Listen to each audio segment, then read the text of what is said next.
So is America actually on lockdown? Well, it's state by state, right? So Right.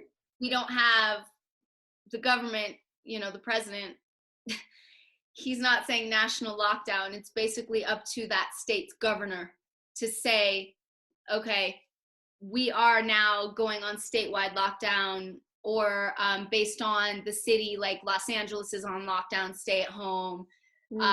Northern California, San Francisco, lockdown, New York City, and it's slowly Wow. spreading. Oh yeah, New York has more cases than anybody, and what's really, really sad is New Orleans, Louisiana actually has more cases. It's now the epicenter of the virus worldwide. They're seeing more cases than anybody worldwide. New Orleans, Louisiana, which is just heartbreaking. That poor city has been through so much. Looking at Katrina that happened years ago, and just it's terrible. And it's, I don't see it slowing down. Unless people are really going to take this serious and do what is asked of us, self-sacrifice, stay home. You're not being called to go to war, as you said earlier. All these fitness challenges, and I love the footballers. It's so funny. Every day you see different challenges, and they're different depending on, are you talking about the US or the UK, and how everyone's kicking around the toilet paper. Yeah. I'm useless at that. But talking of the fitness thing, I'm just quite worried about all these footballers, like, so you say soccer, I say football, whatever. So over here, especially in the Premier League, because we don't know when it is going to be coming back. And there's been talk about maybe needing a pre-season before they finish the season. But I had an idea. And obviously, as you're a sports agent, I thought you might be open to my idea. Make it happen in the US. Basically, the whole of the UK is getting up every morning and they're tuning in live to YouTube to this guy called Joe Wicks, the body coach. So everybody's doing this workout. And I just thought, okay, these footballers, they all have big houses, they have big gardens, they probably all got at home gyms, all of this sort of thing. How hard is it for them to go on Amazon and buy the combs, buy everything that they need, that they use in each training session every morning? And how hard is it for, say, like when it's Arsenal, for like Mikel Arteta to be like there with Zoom on, like, hey guys, morning, blah, blah, blah. Everyone can be in their garden, have it all set up. They could do the training session. Obviously, they can't do the one things and, practices like that, but they could shove their kid in goal and try and have a go. But yeah, I just think, technology, if anything we are learning from this whole experience is how much we all rely on technology. So much. Today, my internet nearly went and I was like, oh my God, like I literally cannot do anything. I might have to read a book. No, I love reading. But yeah, it's crazy how much we rely on it. We're getting into that new age and we already think we're living in this online world, but the reality is we're not, because if this wasn't happening, me and you would be in the same room right now doing something. And it's like, how easy is this? You're in Colorado, I'm in London. Like, why have we never done this? Why has it taken a pandemic for us to do this?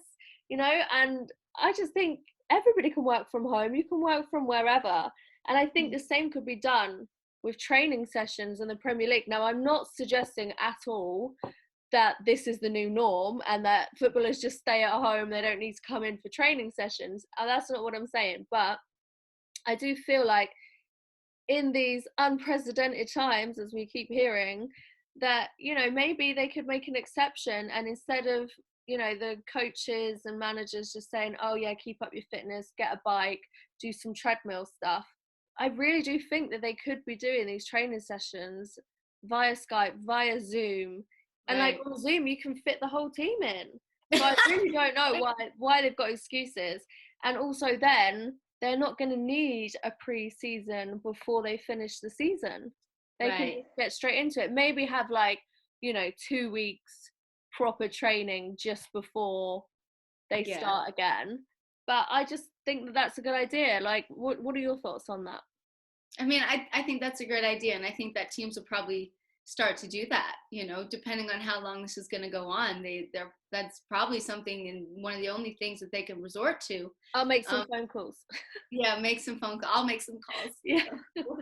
make this happen. Remember where this idea came from, guys. Yeah, you heard it from her first.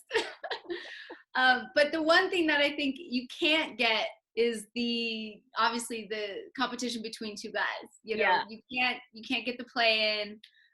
If you are talking about lifting weights, and you know, either if you have an existing gym in your house, phenomenal. But if you don't, Olympic lifts and a lot of the plyometrics and things like that, you can get really creative with stuff like that, but it does have its limit. So I think that, you know, there is no excuse, but I know in my experience, you know, before I was an agent and after I was a professional athlete, I was a strength conditioning coach, and I would write programs for athletes. And, you know, for example, during the holidays when they would go home, you give them their program, and rarely are they going to have the same level of workout than when they're being coached by someone who's there in person. So yeah, that's the thing. Unless you got somebody on you telling you, making you do all this stuff, you are going to slack a little bit.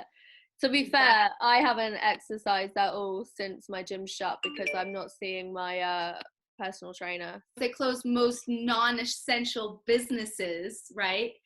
Marijuana dispensaries are included in essential businesses.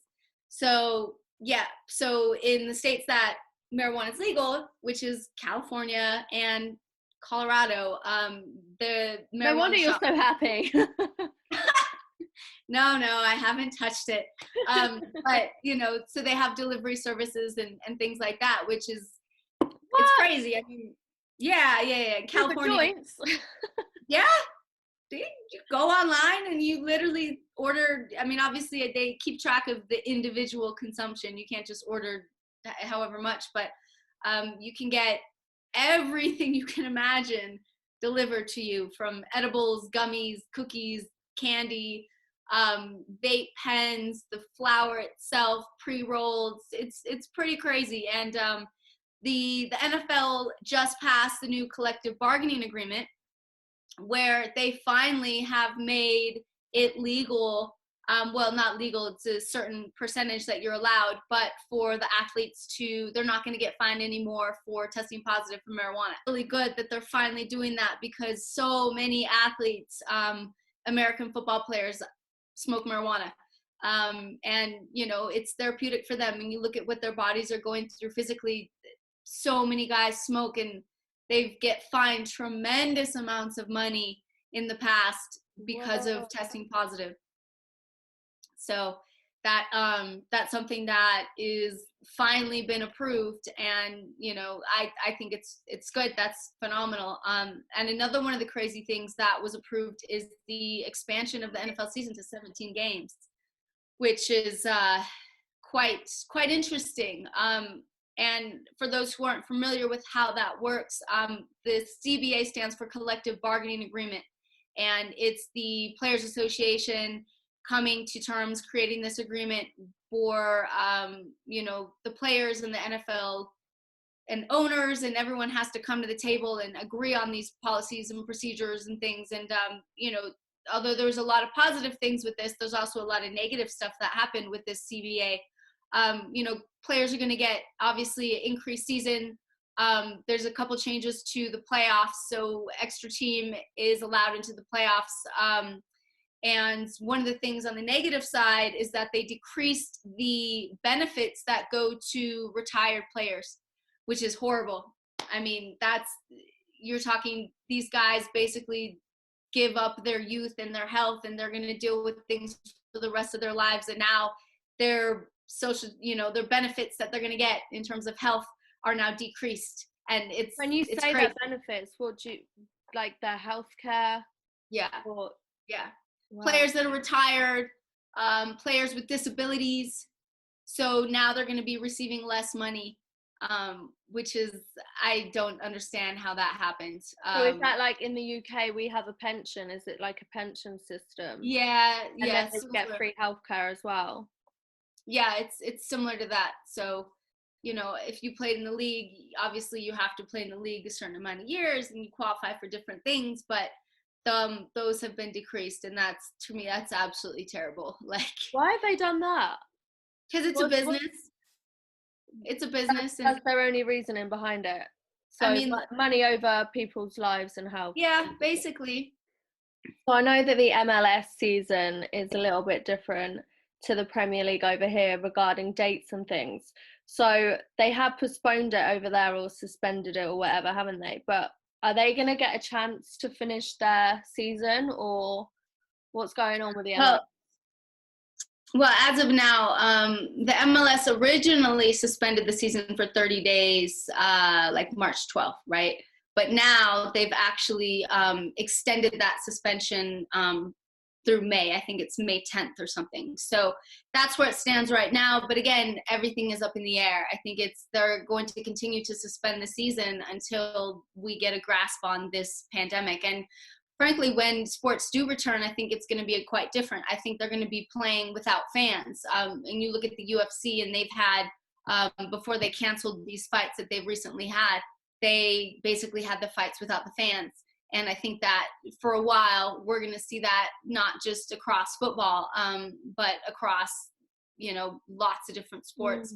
I think it has to be done, though, just to make sure that they're like, you just can't have mass gatherings for ages. I think it's probably going to be like 18 months that there's not going to be massive social gatherings for. And I think we just have to accept that. But I tell you what, when sport does come back, it's going to come back big.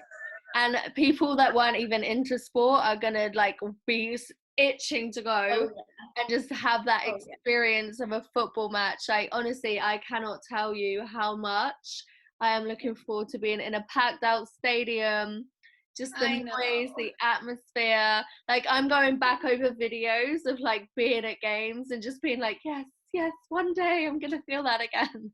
It is so mad, the things you take for granted, honestly. Right.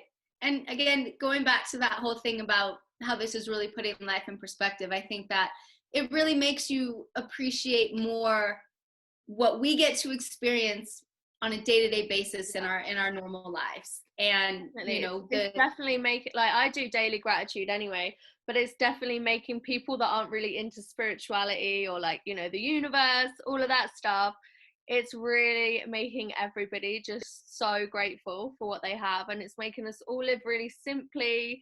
And I'm here for it. I'm not here for the pandemic, but I'm here for everybody actually getting their shit together and being grateful for what they have instead of constantly moaning all the time. So over here in the UK, we've got all of the football clubs and things raising money and also donating loads of food to the food banks and things. So each Premier League club is really taking responsibility for their communities, and it's so nice to see. And also today they said that they're asking footballers, not just in the Premier League but lower clubs as well, to take a 50% pay cut so that they can help but obviously keep the clubs going and things in these financial difficulties and whatever.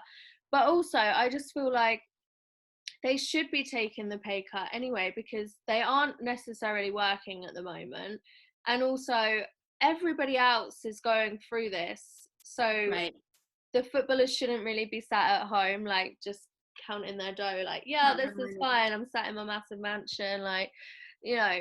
I feel everybody should be kind of going through this. So I think it's right that football's asking them to take a pay cut.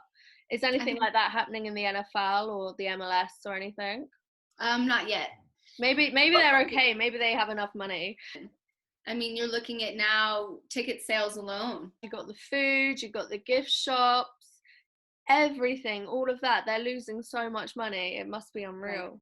Well, with all of this going on, it's probably not looking likely that I'm going to see you in October for the NFL London games, because I expect the Premier League is still probably going to be playing. Well, Britt, it's been so interesting getting your point of view and also what's going on over in the US to give us some perspective and give us some comparisons to the America and the UK. So thank you very much for joining me, and we'll have to do this again when it's the draft. Yes, I would love to. Thank you so much for having me. It's always a pleasure.